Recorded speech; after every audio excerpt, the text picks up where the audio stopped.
हमारे channel the horror zone में आपका स्वागत है। अगर आप चैनल में नए हैं तो चैनल को सब्सक्राइब करें और ऐसे नई वीडियोस की नोटिफिकेशंस पाने के लिए बेल आइकन को दबाना ना भूलिए। दोस्तों, आप में से कई लोग ये जानते होंगे कि सन 2009 में 13B नाम की एक बॉलीवुड मूवी रिलीज़ हुई थी। ये मूवी बॉक्स ऑफिस पर हिट हुई थी और इस मूवी में लीड रोल में माधवन थे। मैंने इस मूवी को फिर से देखा और यकीन मानिए दोस्तों, यह एक बहुत बेहतरीन फिल्म है। इस मूवी की story one of the best horror story में से एक है। तो आज के वीडियो में आपके लिए 13B की स्टोरी एक्सप्लेन करूंगा। मूवी की शुरुआत में हमें एक हंसता खेलता परिवार देखने को मिलता है जो रिसेंटली एक नए फ्लैट में शिफ्ट हुआ था। फ्लैट का नंबर 13B था जो कि बिल्डिंग के 13 फ्लोर पर स्थित था। इस मूवी में माधवन ने मनोहर नाम का एक किरदार निभाया है जो अपने फैमिली से डिस्कस कर रहा होता है कि कैसे उसने अपने बड़े भाई के साथ मिलकर उसने फ्लैट 20 साल के ईएमआई पर खरीदा है। सभी लोग उस घर में खुश थे। तब अचानक से कुछ बड़ी गतिविधियां होनी शुरू हो जाती है। घर में रखा दूध अपने आप फट जाता है और बिल्डिंग की लिफ्ट मनोहर को छोड़कर सबके लिए काम करती थी। यह परिवार पूजा घर में कील ठोकने के लिए जाते हैं, पर कील दीवार में कोई ठोक ही नहीं पा रहा था। मानो वो दीवार नहीं पत्थर है। इतना ही नहीं, अगर कोई मनोहर की फ़ोटो खींचने जाए तो वो फ़ोटो अपने आप ही डिस्ट्रैक्ट हो जाती। गौर करने वाली बात ये थी कि जब भी वो अपार्टमेंट के अंदर होता तभी फ़ोटो डिस्ट्रैक्ट हो जाती।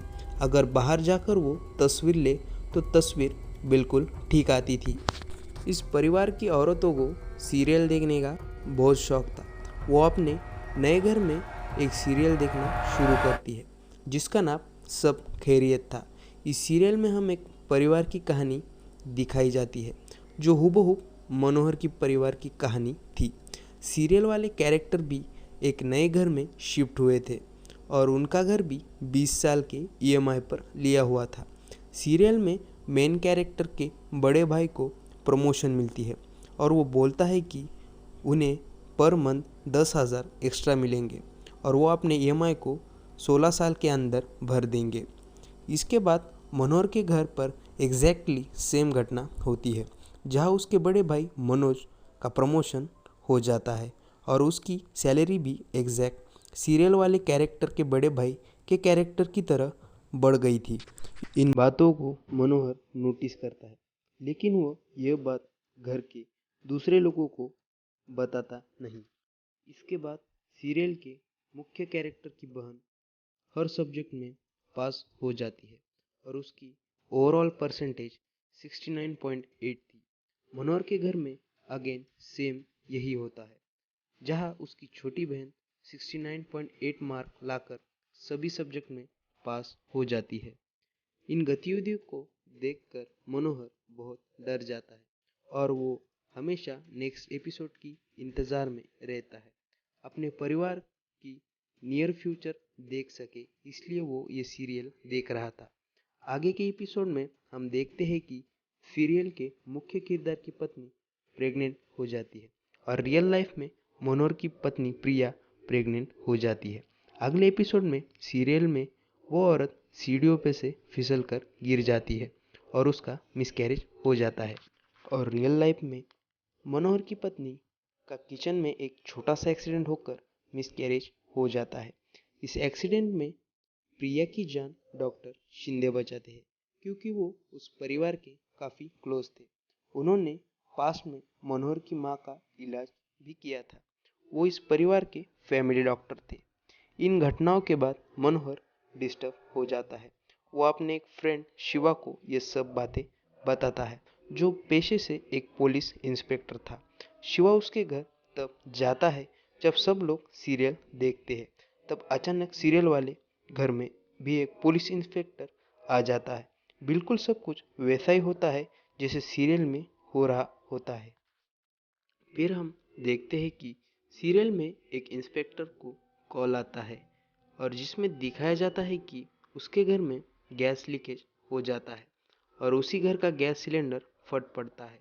मनोहर समझ जाता है कि उसके दोस्त के साथ ऐसा हादसा होने वाला है, इसीलिए वो शिवा को भागकर उसके घर पहुंचाता है, जहां सचमुच गैस लीकेज हो रहा होता है। अब शिवा को भी ये यकीन होता है कि मनोहर के घर कोई पैरानॉर्मल एंटिटी है जो टीवी के जरिए हमसे कम्युनिकेट करना चाहता है। इन घटनाओं के बीच मनोहर सब खैरियत शो के सेट पर डायरेक्टर से मिलने जाता है, जहां उसको यह पता लगता है कि उसके घर में आती है वैसी सीरियल एक्चुअल में है ही नहीं। सब खैरियत नाम की दूसरी सीरियल टीवी पर आती है, kind of daily soap serial थी। पर्टिकुलर फैमिली वाली सीरियल सिर्फ मनोहर के घर में आती है। मनोहर वो घर छोड़ भी नहीं सकता था, क्योंकि उसे फिर ये पता नहीं चलता कि आगे उसके परिवार के साथ क्या अनहोनी होने वाली है। अगले दिन मनोहर अपने अंधे पड़ोसी के कुत्ते को फील्ड में घूमते कुछ खोजते हुए देखता है। फिर मनोहर उसको ले जाकर उसके मालिक के पास दे आता है। उसी दिन रात में मनोहर अपनी बीवी को सीरियल के बारे में पूछता है। वहाँ भी एक कुत्ता फील्ड में डिग कर रहा दिखाया जाता है। मनोहर को ऐसा लगता है कि वहाँ फील्ड में उस जगह उसके हाथ कुछ न कुछ लग जाएगा और ये मिस्ट्री सॉल्व हो जाएगी। तो वो देर रात फील्ड में जाकर खुदाई करता है और वहाँ उसे एक पुरानी एल्बम मिलती है। वो कैलेंडर वाली एल्बम थी जिसके अंदर फोटो भी थी, और सरप्राइजिंगली ये फोटोज टीवी शो में दिखाई जाने वाली कैरेक्टर से हूबहू मिलते थे। और यह सबसे आश्चर्यजनक बात ये थी कि डायरी की कैलेंडर की डेट 1977, मतलब टीवी सीरियल में दिखाए गए सारे कैरेक्टर 1977 में जवान थे, और अगले 30 साल बाद भी ये इतने जवान कैसे लग रहे हैं। मनोहर तुरंत ये डायरी उसके दोस्त इंस्पेक्टर शिवा को बताता है और वो तुरंत जाकर सन 1977 के न्यूज़पेपर चेक करने लग जाते हैं, जहां उन्हें शायद इस परिवार के बारे में कुछ इन्फॉर्मेशन मिल सके। और उन्हें एक न्यूज़पेपर पर इस परिवार की तस्वीर छपी मिलती है और साथ में उन घटनाओं का विवरण भी मिलता है जो इस परिवार के साथ हुआ था। अब हमें एक कहानी दिखाई जाती है, उसमें एक परिवार दिखाया जाता है जो कि सीरियल वाले कैरेक्टर का था। यह बात 1977 की थी। मनोहर की जैसी एक फैमिली उस जगह रहती थी जहाँ आज मनोहर का अपार्टमेंट है। चित्रा, जो कि इस परिवार का हिस्सा थी, वो एक न्यूज़ एंकर थी। उन दिनों ये बहुत बड़ी बात थी। घर के सभी लोग चित्रा को देखने के लिए एक नया टीवी खरीद लाते हैं और वो लोग उस दिन काफ़ी खुश लग रहे थे। घर में अशोक नाम का एक व्यक्ति था जो इन भाई और बहनों में से सबसे बड़ा था। वो थोड़ा मेंटली अनस्टेबल था। चित्रा की एंगेजमेंट हो चुकी थी और घर में सब बढ़िया चल रहा था। अगले दिन जब चित्रा के हस्बैंड उससे मिलने आए तो वो देखते हैं कि घर के 8 लोग ज़मीन पर पड़े हुए हैं और हथौड़े से मारकर उनकी हत्या करी गई थी। बचा था तो सिर्फ एक अशोक, जिसके हाथ में हथौड़ा था और उसके कपड़ों पे खून के दाग लगे थे। इन सीन को देख के ऐसा लग रहा था कि इन 8 लोगों की हत्या अशोक ने की है, जो कि वह एक दिमागी मरीज था। गांव वाले भी इस बात को मान रहे थे। यह सबसे परे एक कहानी थी। चित्रा की एंगेजमेंट के दिन उसका कोई दीवाना घर के बाहर आकर चिल्ला रहा था, जो कि वह चित्रा को टीवी पर देखता था और उसको चित्रा से प्यार हो गया था। चित्रा के भाई उसे घर से धक्के मारकर निकाल देते हैं और जो वक्त वो उन सब को मार डालने की धमकी देता है। शायद वो भी उस परिवार का कातिल हो सकता था, पर उसने इस हत्या वाले दिन से 6 दिन पहले ही आत्महत्या कर ली थी। इन सब के अलावा जो पुलिस इंस्पेक्टर इस केस की छानबीन कर रहा था, उसने भी आत्महत्या कर ली थी। उसको देखकर गांव वाले यह समझ रहे थे कि यह सब उस पागल आशिक की आत्मा कर रही है। और इसी परिवार के लोग प्रेजेंट डे में 13B मतलब मनोहर के फ्लैट को हंट कर रहे थे और अपने कत्ल का बदला लेना चाहते थे। आखिर कातिल था कौन? यह सब जानने के बाद मनोहर और शिव अशोक से यह सोचकर मिलने जाते हैं कि उनके हाथ में कुछ इन्फॉर्मेशन लगे। अशोक फिलहाल एक पागलखाने में जन्म भर के लिए कैद था। वो मनोहर को देखकर एकदम पागल जैसा बिहेव करने लग जाता है और शिव और मनोहर वहाँ से खाली हाथ लौट आते हैं। इसके बाद शिव और मनोहर चित्रा के फॉर्मर फियोंसे से मिलने जाते हैं, जो कि पेशे से एक एडवोकेट था। और यहाँ यह बात है कि अशोक कभी अपने परिवार को मार नहीं सकता, ऐसा एडवोकेट का कहना था। उसके हाथ में कत्ल करके किसी ने हथौड़ा थमा दिया था। सारी मिस्ट्री यहाँ क्लियर हो रही थी कि घर का भूत कौन था, पर सबसे बड़ी मिस्ट्री ये थी कि 1977 में इस परिवार के 8 लोगों को आखिर मारा किसने। उसी दिन मनोहर के घर में टीवी अपने आप चालू हो जाता है, जहाँ पर खैरियत सीरियल का एक क्लाइमैक्स एपिसोड दिखाया जाता है। इस एपिसोड में कातिल की शक्ल दिखाई जाती है, जो सीरियल की सभी कैरेक्टर को मार देता है। और आश्चर्यजनक बात ये थी कि सीरियल में कातिल के रूप में खुद मनोहर ही था। वो घर में हथौड़ा लेकर घूम रहा था और सभी परिवार वालों को मार रहा था।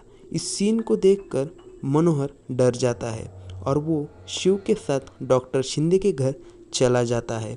वो डॉक्टर को कहता है कि उसके परिवार को उससे दूर भेज दिया जाए, क्योंकि उससे उनको खतरा है और शायद आज ही वो अपने पूरे परिवार को हथौड़े से मार दे। और वो शिव को बोल देता है कि वो उसे कमरे में बंद करके दूसरी ओर चाबी लगाकर चला जाए। डॉक्टर शिंदे लेट नाइट मनोहर के परिवार को जाकर फ्लाइट की टिकट देते हैं। तभी टीवी अचानक से चालू हो जाता है और टीवी पर चित्रा दिखाई देती है और वो डॉक्टर शिंदे से डायरेक्टली बात करने लग जाती है। वो डॉक्टर से डायरेक्टली ये कहती है कि उनके परिवार का क्या दोष था और उन्होंने उनके परिवारों के सदस्यों को क्यों मार डाला। जी हाँ दोस्तों, डॉक्टर शिंदे ही थे जिन्होंने 1977 में सभी परिवार वालों को मारा था। असल में चित्रा का आशिक जिसने आत्महत्या कर ली थी, वो डॉक्टर शिंदे का छोटा भाई था। डॉक्टर अपने भाई के मौत के गम में इन परिवार के सदस्यों को हथौड़े से मार डाला। वो पुलिस इंस्पेक्टर जो इस केस को हैंडल कर रहा था, उन्होंने इस केस को लगभग सॉल्व कर दिया था। इसलिए डॉक्टर शिंदे ने उनको भी मार डाला और उनकी हत्या को आत्महत्या का स्वरूप दे दिया।